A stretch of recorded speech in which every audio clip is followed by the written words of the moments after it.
Rabbil alamin wa bihi nasta'in ala umuri dunya waddin.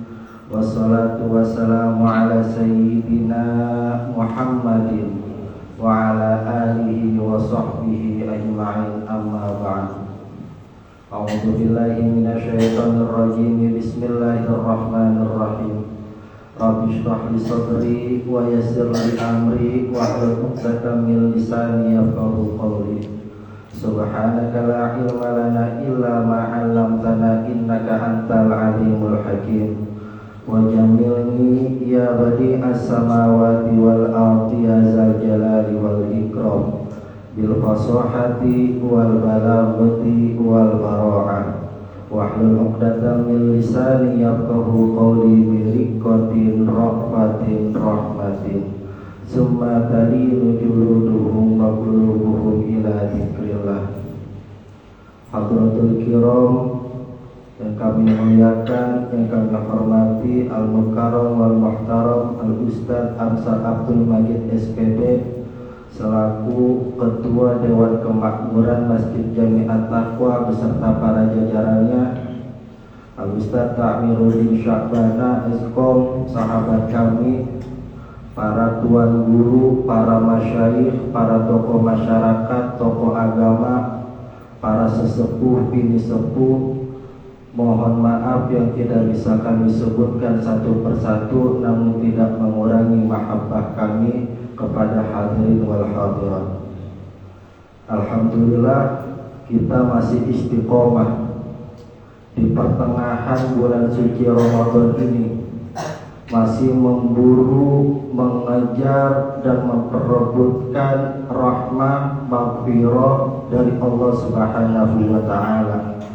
Besar harapan kita semua, mudah-mudahan keistiqomahan ini tidak hanya terwujud di bulan suci Ramadan, namun juga terus istiqomah sampai akhir hayat kita insyaallah. Ahibba'il kiram,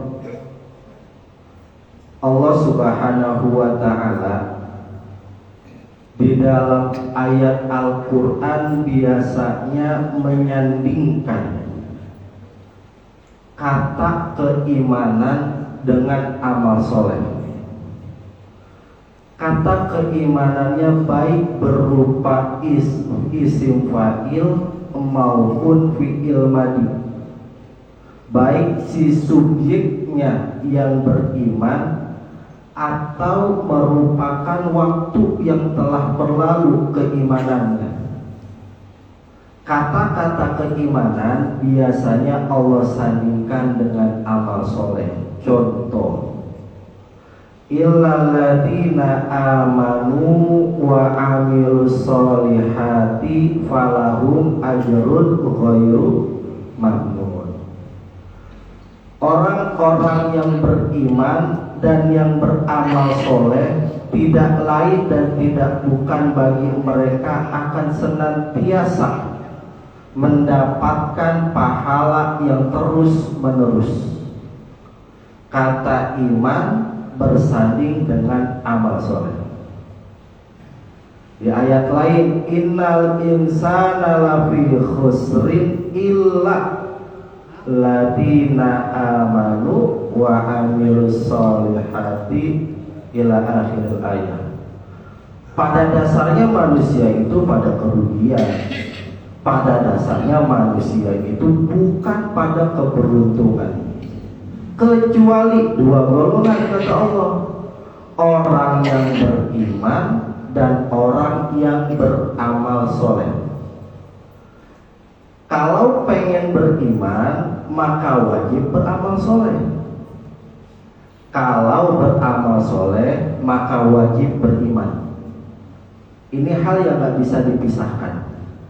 Contoh, ada anak daftar untuk masuk sekolah, anggaplah di SD. Ini anak masuk SD, dia daftar, udah keterima di SD tersebut. Tapi anak tersebut kagak pernah masuk, kagak ikut eskul, kagak ngerjain PR, kagak pernah hadir kegiatan, gak pernah, tapi terdaftar namanya. Kira-kira lulus kagak? Kagak. Itu gambaran orang beriman tapi nggak beramal soleh. Ada orang nggak pernah daftar sekolah, tapi ikut kegiatan sekolah tersebut, nggak terdaftar namanya nih. Dia ikut belajar, dia ikut eskul, dia ikut upacara, dia punya seragamnya, rajin, nggak pernah bolos, tapi namanya nggak terdaftar di sekolah tersebut. Kira-kira diakui dan bakal lulus kagak? Kagak. Itulah gambaran orang yang beramal soleh tapi nggak beriman. Jadi jangan anggap kalau ada non-Islam sedekahnya banyak, infaknya miliaran, bantuin pembangunan pesantren, ngewakafin Al-Quran, sayang itu kagak beriman. Ya emang itu resikonya.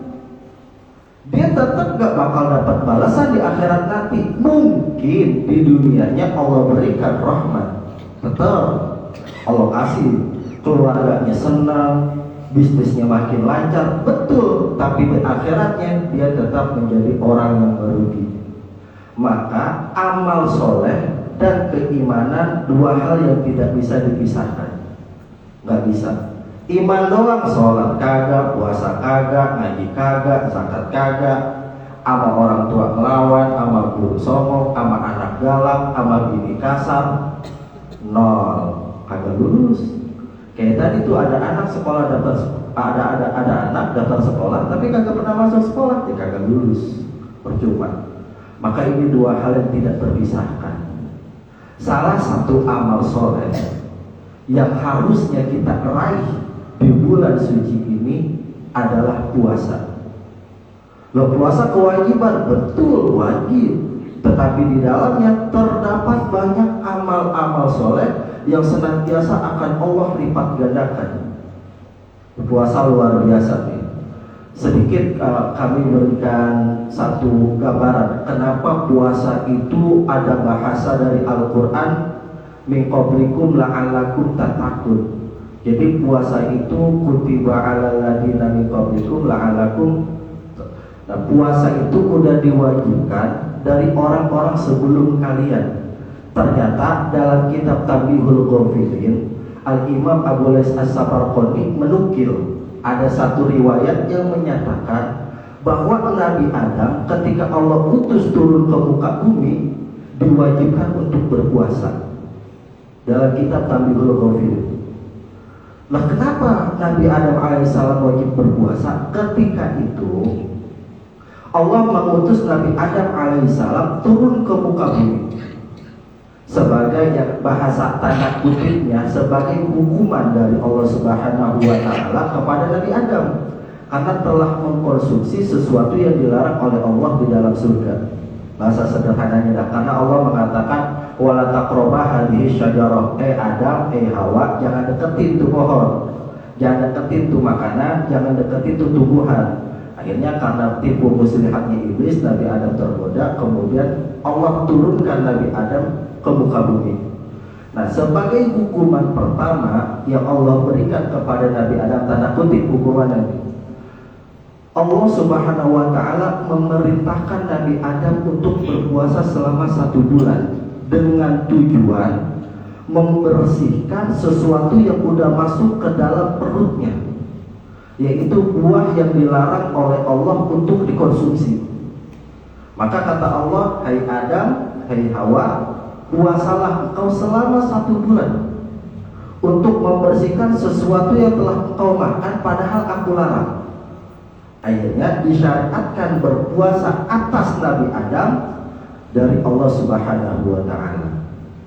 Jadi Nabi Adam sendiri udah berpuasa ketika itu, hanya saja belum terkenal dengan sebutan puasa Ramadan, belum. Kemudian turun-temurun syariat puasa ini tidak dinasakh, tidak diberhentikan, tidak dihapus, tidak dihilangkan oleh Allah Subhanahu wa ta'ala. Ibrahim alaihissalam sebagai wujud syukurnya kepada Allah karena Nabi Ismail alaihissalam itu tidak disembelih, salah satu wujud syukurnya selain bersedekah adalah berpuasa. Nabi Daud alaihissalam sebelum berperang menaklukkan kerajaan zalim berpuasa. Sebagai bentuk syukur atas kemenangannya melawan terhadap kerajaan yang zalim berpuasa. Jadi kita kalau suka dengar tuh ada yang namanya puasa Daud dan segala macam, betul adanya. Karena memang Allah sudah syariatkan dari sebelum zamannya Nabi Muhammad alaihissalam. Sayyidah Maryam, wanita mulia di antara beberapa wanita mulia lainnya, itu berpuasa. Bahkan puasanya Sayyidah Maryam zahiriyah, batiniyah, jasmaniyah, ruhaniyah.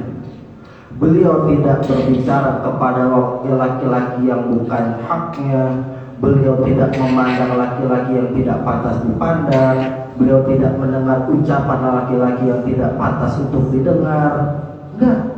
Beliau berpuasa bukan hanya perutnya, pandangannya, pendengarannya, penciumannya, lisannya. Beliau berpuasa. Maka enggak aneh kalau Sayyidah Maryam mendapatkan anak yang begitu solehnya, bernama Isa alaihissalam. Hasil apa? Puasa. Jadi ini bulan yang paling tepat untuk menempelkan antara keimanan dan amal soleh. Bahkan dalam satu hadis qudsi, Allah Subhanahu wa taala berfirman kepada Nabi Muhammad SAW yang dinukil oleh Imam Abdurrahman Jalaluddin As-Suyuti dalam kitab Lubabul Hadis. Apa kata Allah? Kata Allah Subhanahu wa taala, "As-shawmu li wa ana ajzi bihi." Puasa itu untukku, wa ana ajzi bihi, dan aku sendiri yang akan membalasnya. Aku sendiri yang akan memberikan pahala. Aku sendiri yang akan memberikan ganjaran. Aku sendiri yang akan memberikan kebaikan. Karena puasa memang untukku, kata Allah Subhanahu wa taala. Kalau kita sholat, kita bisa disaksikan sama siapapun. Ini sekarang kita hadir sholat subuh berjamaah, satu sama lain bisa saling kenal, bisa saling lihat. Tapi kalau puasa kada. Dari rumah mungkin kelihatannya puasa. Siapa tahu balik dari sini ngumpet di belakang kulkas. Siapa tahu ngumpet di belakang kulkas, dia minum teh pucuk, dia minum teh manis, dia ngemilin kue, bisa jadi. Dan siapa orang yang pengen ngeliatin orang yang berpuasa dari mulai imsak sampai azan maghrib? Nggak ada. Maka puasa melatih kejujuran dari kita semua. Zakat kelihatan, ada akadnya, ada berasnya. Kalau zakat mal ada nominal yang ditetapkannya, kelihatan, nggak bisa bohong, nggak bisa pura-pura. Kalau puasa sekarang bisa pura-pura lemes, entar siap masuk ke hotel warteg, kan bisa jadi itu. Pergi haji kagak bakal sah kalau dia kagak ukur di Arafah. Wajib ukur di Arafah. Semuanya bisa saling menyaksikan, semuanya bisa saling melihat. Tapi kalau puasa, siapa yang mau merhatiin? Dari mulai riwayat gini sampai entar maghrib, diikuti aja tuh orang pengen tahu puasa apa kagak. Gak mungkin. Maka Allah mengatakan as-shawmu, puasa itu beneran buat saya, kata Allah. Saya akan bakal membalasnya langsung. Maka di hadis lain wajar kalau Rasulullah SAW bersabda, "Lis-shaimi farhatan." Bagi orang yang berpuasa itu punya dua kebahagiaan. Yang pertama, farhatun inda iftarihi, rasa bahagia, rasa kesenangan ketika dia berbuka puasa. Setelah 14 jam menahan lapar, haus, nahan emosi, nahan syahwat, nahan capek, nahan lelah, ketika ada maghrib dia merasakan kebahagiaan. Kita yang seharian puasa, capek-capean, panas-panasan, aus-ausan, hilang seketika hanya dengan seteguk es teh manis. Jadi betapa Allah mengajarkan bahwa kebahagiaan itu begitu singkatnya. Kita hidup di dunia ini bahagia singkat ini. Kayak orang puasa, nahan laparnya belasan jam, tapi dikasih es teh manis segelas, laparnya hilang, hausnya hilang, capeknya hilang, emosinya hilang. Yang ada girang aja udah timbang es teh manis. Apalagi kalau ada dapat nasi kotaknya, dapat es campur, dapat gorengan, dapat bihun, dapat bakwan, oh udah enak banget tuh. Kaki bilang bagaimana? Mana gratis lagi? Numpang buka puasa di masjid. Hari ini masjid At-Taqwa, besok masjid mana, pemburu takjil jadinya. Nah, pokoknya untuk orang yang berpuasa pertama adalah farhatun inda iftari, kebahagiaan ketika dia berbuka puasa. Kebahagiaan yang kedua yang didapatkan oleh yang berpuasa adalah inda liqa'i rabbih, ketika ia bisa berjumpa dengan Tuhannya. Tidak ada satupun kenikmatan yang bisa dirasakan oleh seorang hamba kecuali ia bisa berjumpa dengan Allah Subhanahu wa taala dan bersanding di telaganya Rasulullah bersama Rasulullah. Nggak ada kebahagiaan itu. Bahkan kalau kita ngaji yang lebih dalam, misal lagi tersebut, ngapain ente sholat? Ya biar dapat pahala. Itu bagi orang-orang yang kayak begitu, kecil tuh, remeh yang kayak begitu. Ngapain ente puasa Ramadan? Ya biar masuk surga. Itu yang kayak gitu level-level rendah tuh. Katanya, kata orang-orang ahli hikmah, orang yang senantiasa mendekatkan diri kepada Allah. Tapi kalau ditanya, kenapa ente bisa bersolat? Kenapa ente puasa? Saya ingin berjumpa dengan Allah. Saya ingin bersanding dengan Rasulullah. Maka itu adalah puncak daripada keimanan. Jadi gak usah minta apa-apa, udah pengen berjumpa dengan Allah, pengen bersanding dengan Rasulullah. Bahkan Sayyidah Rabi'atul Adawiyah itu lebih canggih. Ada satu makalah beliau yang sangat menampar ulama pada zaman. Kata Sayyidah Rabi'ah Adawiyah, ya Allah, andaikan semua makhluk ciptaanmu masuk ke surga dan aku sendiri menjadi penghuni neraka, maka lebih baik aku menjadi penghuni neraka daripada jadi penghuni surga. Lalu ditanya sama ulama pada sezamannya, kenapa begitu Rabi'ah? Karena ketika semua makhluk Allah itu masuk ke dalam surga, sedangkan aku sendiri masuk ke dalam neraka, maka aku yakin perhatian Allah hanya tertuju kepadaku dibandingkan kepada para penghuni surga.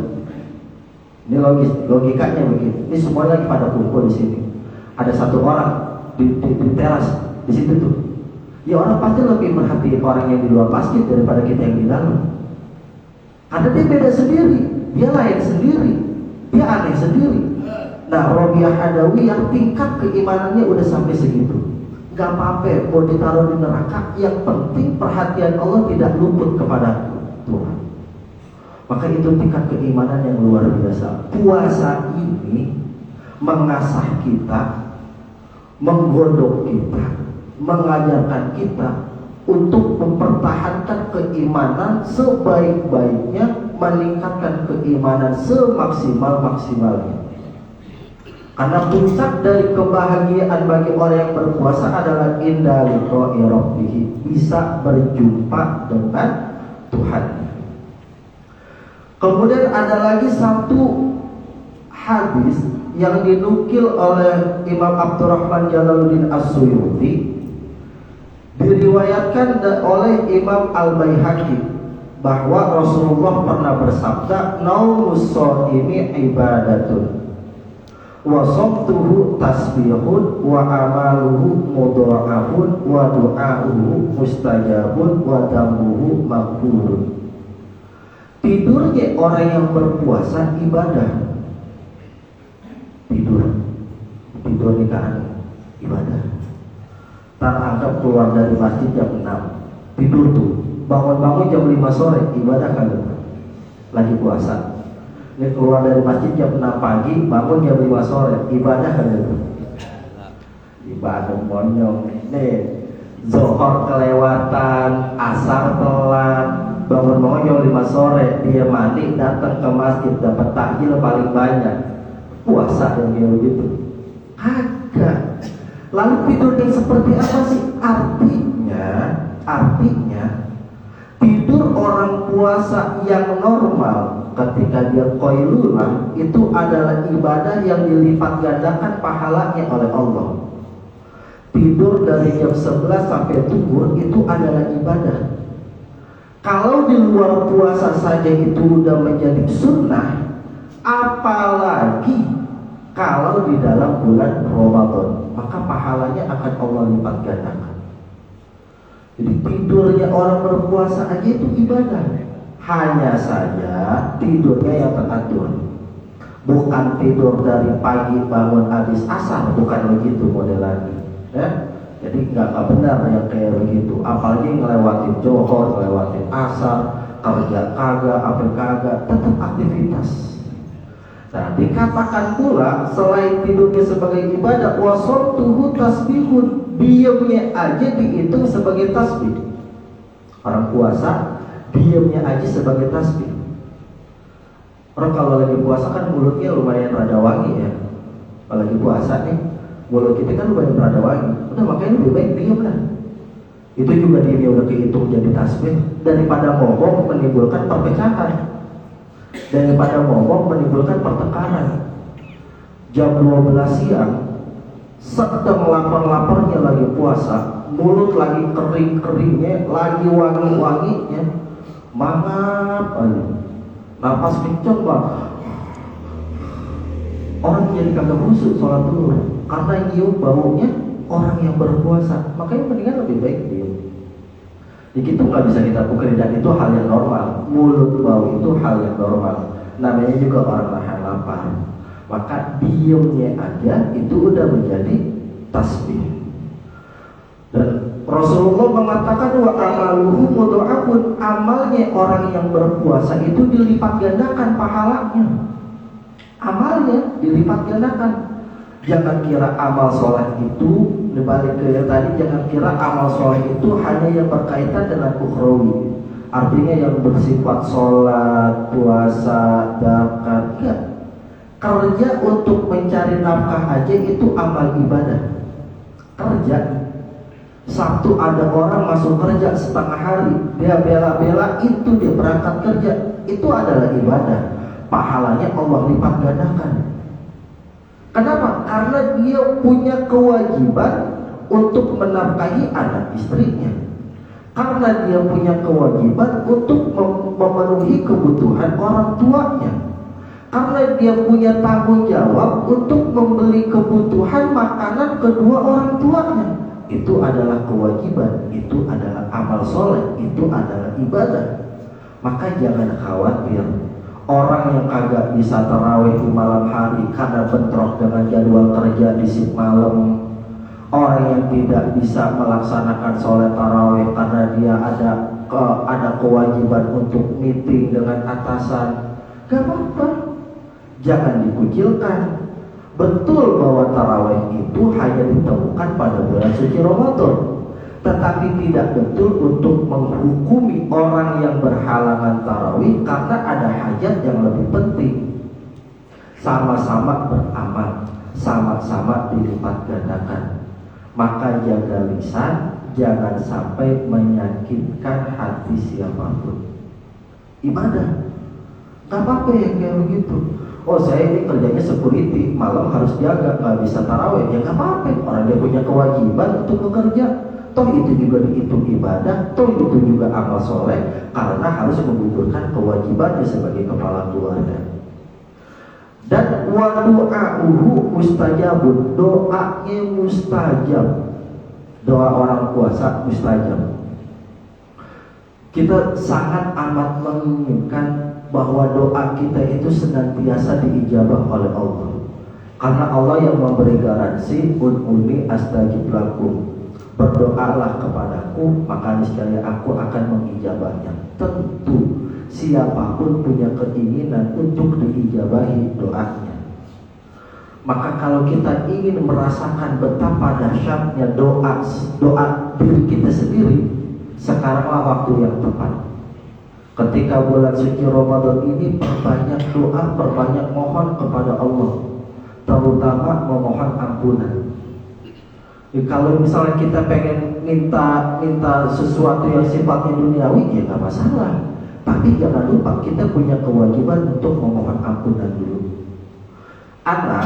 Seorang anak kalau minta duit ke orang tuanya itu, maka dia akan lebih gampang dikasih duit kalau dia menjadi anak yang berbakti. Ada anak soleh, Mak, minta duit Pak pengen beli es krim. Selama dia baik, selama dia anak yang nurut, selama dia anak yang taat, cuma nggak bakal perhitungan dikasih itu duit. Kenapa? Anaknya baik, anaknya nurut, anaknya taat. Tapi kalau anak bangor tetap dikasih duit tapi baru diomelin orang tua. Anak nakalnya luar biasa, bangor, bader banget kalau dibilangin, susah pokoknya, keras kepala batu tuh anak. Mak minta duit dong, mak pengen beli es, mak ya elah mak pelit amat sih mak timbang es, mak ya elah goceng doang mak. Ngomongnya udah macam-macam. Tapi emaknya puyeng udah dimintain mulu, akhirnya dikasih tapi sambil ngomel, lu minta duit mulu, jajan es mulu. Kalau udah sakit aja gua yang puyeng, kasih tapi tetap dikasih, cuman baru ngomel. Allah sayang ke hambanya, kadang gak perlu pakai ngomel, selama kita menjadi hamba yang taat. Kita menjadi hamba yang soleh, jadi hamba yang baik. Kita doa, ya Allah, gampangin kerjaan saya, ya Allah, ya Allah, luasin rezeki saya, ya Allah, ya Allah, perpanjang kontrak kerja saya, ya Allah, ya Allah, pengen punya ini, pengen punya itu. Kata Allah, baik ya orang, dikasih sama Allah. Ada anak, ada orang, ada hamba datang ke Allah lagi butuhnya doang. Ada yang lagi butuhnya doang. Ya Allah, gue udah kalah judi online lagi nih, kagak punya duit, tobat dulu dah, matiin dulu Zeusnya, matiin dulu main judi online nih. Dia sholat, dia ke masjid, dia minta ke Allah, ya Allah, lagi banyak utang ya Allah, minta duitnya ya Allah. Dikasih sama Allah, tapi baru diomelin. Gimana cara ngomelin? Allah kalau ngomelin seorang hambanya nggak pakai ribet, dibikin puyeng palanya, dibikin susah kerjaannya, dibanyakin utangnya. Tapi Allah terus kasih duit, Allah kasih rezeki, cuman kagak berasa sama dia. Tuh hamba yang bangor. Jadi jangan kira Allah itu gak pernah mengijabah doa kita, diijabah. Hanya saja cara Allah memberikan rezekinya berbeda dengan orang yang taat. Saya gak pernah sepakat dengan orang yang mengatakan doa hambanya itu gak pernah diijabah. Saya gak pernah sepakat. Pasti diijabah sama Allah. Orang non-Islam aja dikasih kebahagiaan, apalagi orang yang beriman, yang beramal soleh, apalagi dia dalam keadaan berpuasa, pasti diijabah. Hanya saja caranya Allah memberikan rezeki, mengijabah doa hamba tersebut berbeda. Ada yang dilambatin, ada yang dicepetin, ada yang dicicil sama Allah. Bulan ini dikasih, bulan depan dikasih seret, bulan depannya lagi dibanyakin, bulan depannya kagak dikasih sama sekali. Macam-macam cara Allah memberikan rezeki kepada hambanya. Wadambuhu maghfurun, terakhir bagi orang yang berpuasa dosa-dosanya diampuni. Bahkan kita udah kagak asing sama hadis Nabi, kalau orang berpuasa iman dan wahtisaban ghufira lahu ma taqaddama min dhanbihi wa ma ta'akhkhar. Orang selama dia beriman dan selama dia berpuasa karena keimanannya, karena dia patuhnya kepada Allah, maka dosanya akan diampuni yang lalu dan yang akan datang. Ai minaz shaghairi, dosa-dosa kecilnya. Jadi ini puasa salah satu amal ibadah yang luar biasa, yang melekatkan kita antara keimanan dan amal soleh. Kalau Al-Fakir minta kita nggak perlu ngeyek, nggak perlu macam-macam, nggak perlu aneh-aneh. Puasanya jalanin, kewajibannya jalanin, larangannya tinggalin, kelar urusan. Kelar urusan. Mau apa sih? Mau apa lagi kita? Amal ibadah kita yang perlu ditingkatkan, bukan urusan dunia. Allah itu pengennya sholat jangan tinggalin kerjaan, bukan kerja jangan tinggalin sholat. Terbalik. Allah pengennya kita puasa tapi jangan lupain kerjaan, bukan kerja tapi jangan lupa puasanya. Salah tuh. Makanya kalau kita ngasih pesan ke anak, tolong lumayan tapi jangan lupa sholat ya, lumayan tuh. Jadi ntar mindsetnya, oh yang penting gua sholat, bukan sholat yang penting. Bahaya tuh.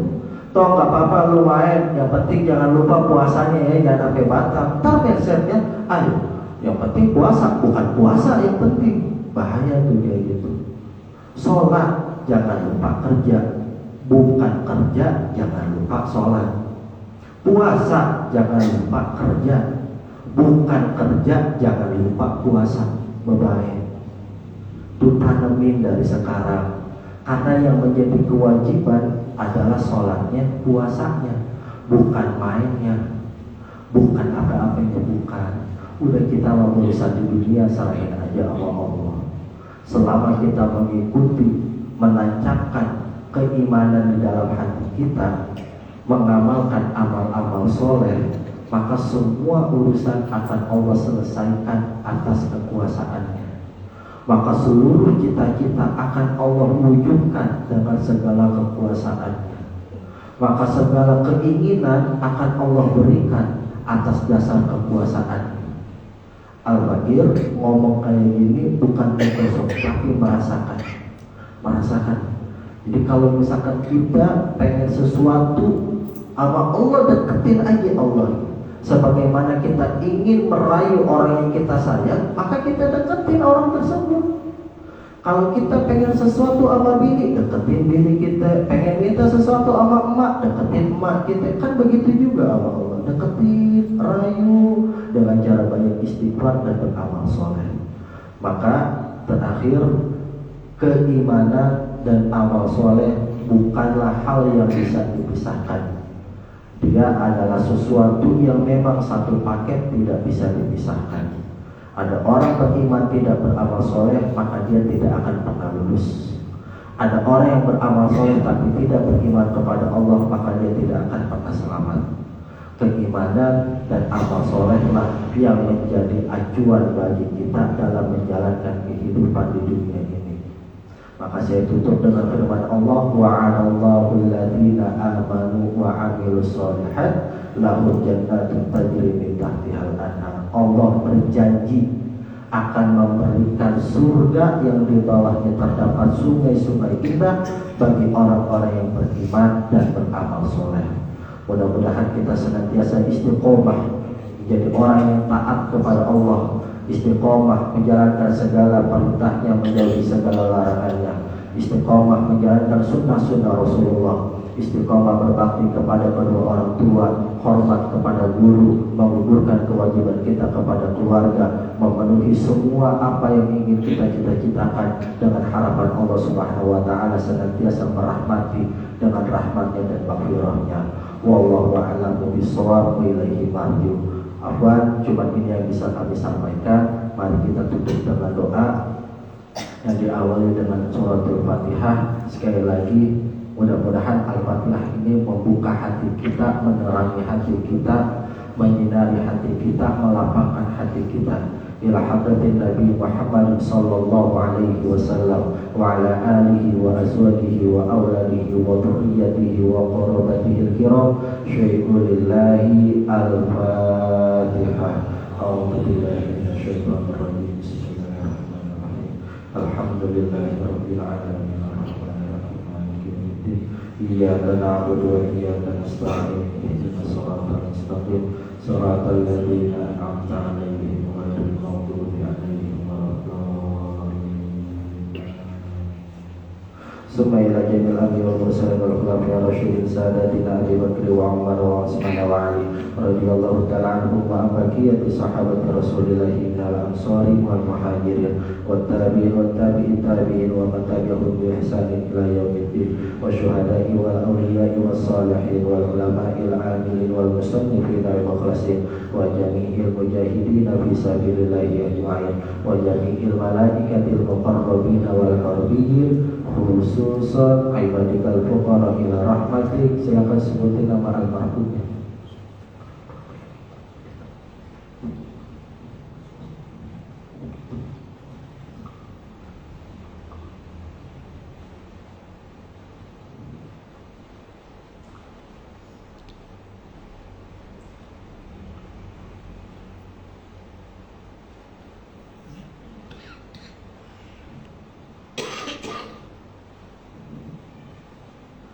Ghafarallahu dzunubahu wa taqabbalallahu ibadatahu wa ja'alhu min ibadikal maghfurin wa ja'alil jannata maswahum. Syai'un lillahi lahumul Fatihah.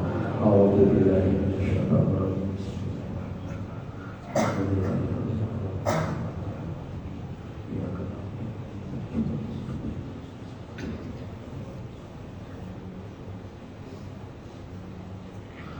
Astaghfirullahaladzim, astaghfirullahaladzim, astaghfirullahaladzim. Falakal hamdu ya Allah ya Rabbi ya Maulana ya Ma'bud. Allahumma salli ala sayyidina Muhammadin fil awwalin wal akhirin wassallim wa radhiyallahu ta'ala an kulli sahabati Rasulillahi ajma'in. Bismillahirrahmanirrahim. Alhamdulillahi rabbil alamin. Hamdan syakirin, hamdan na'imin, hamdan katsiran thayyiban mubarakan fihi ala kulli hal. Hamdan yuwafi ni'amahu wa yukafi'u mazidah. Ya Rabbana wa ilahana lakal hamdu wa lakal mulku wa lakal syukru wa lakal khalqu wa lakal man kama yanbaghi li jalalikal karim wa li 'azimi sultanik.